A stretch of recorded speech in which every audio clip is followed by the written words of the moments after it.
ఏలూరు జిల్లా చింతలపూడిలో 5 ఏళ్ల పాపకు జీపీఎస్ వైరస్ సోకిందనే వార్తల్లో వాస్తవం లేదని ఎర్రగుంట్లపల్లి బీహెచ్సి వైద్యుడు నరేష్ తెలిపారు. కేవలం నరాల బలహీనత వల్ల అనారోగ్యానికి గురైనట్లు పేర్కొన్నారు. దీనిపై ఎలాంటి ఆందోళన అవసరం లేదన్నారు.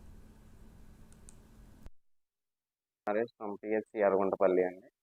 మా దగ్గర జీబీఎస్ కేసు వచ్చిందని పేపర్లో న్యూస్ రాశారండి. అది ఎంత మట్టుకు నిజం కాదండి. ఎందుకంటే దానికి సంబంధించి ఆ పేషెంట్కి సంబంధించి మా దగ్గర ఇదివరకు ఒకసారి ఆ పాప వస్తే ఆ పాపకి మయాల్జా ఉంటే ట్రీట్మెంట్ నిమిత్తము కొన్ని టెస్టులు చేయాల్సి ఉంటే పీడియాట్రిషియన్కి చూపించాలని చెప్పామండి. ఆ పాప అక్కడ చూపించుకున్నారు. పీడియాట్రిషియన్స్ కూడా కొన్ని టెస్టులు చేశారు. ఆ తర్వాత ఆ పాపని మరలా జీబీహెచ్కి రిఫర్ చేయడం జరిగింది.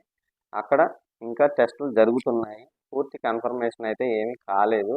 కానీ అనవసరంగా ముందే ఇది ఆ కేసు అని చెప్పి మామూలుగా రాసేస్తున్నారు. ఇదైతే ఆ కేసు కాదండి. ఇంకా టెస్ట్ రిపోర్ట్లు కూడా కన్ఫర్మ్ కాలేదు.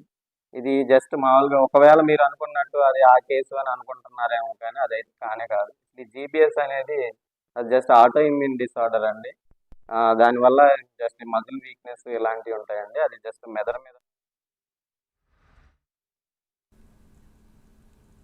ఎర్రగుంటపల్లిలో 5 ఏళ్ల పాపకు ఆరోగ్యం బాగోలేదని ఆసుపత్రికి తరలించారు. పరీక్షలు నిర్వహించగా నరాల బలహీనత ఉందని డాక్టర్లు నిర్ధారించారు. మెరుగైన వైద్యం కోసం వెంటనే పాపను విజయవాడ ఆసుపత్రికి తరలించారు.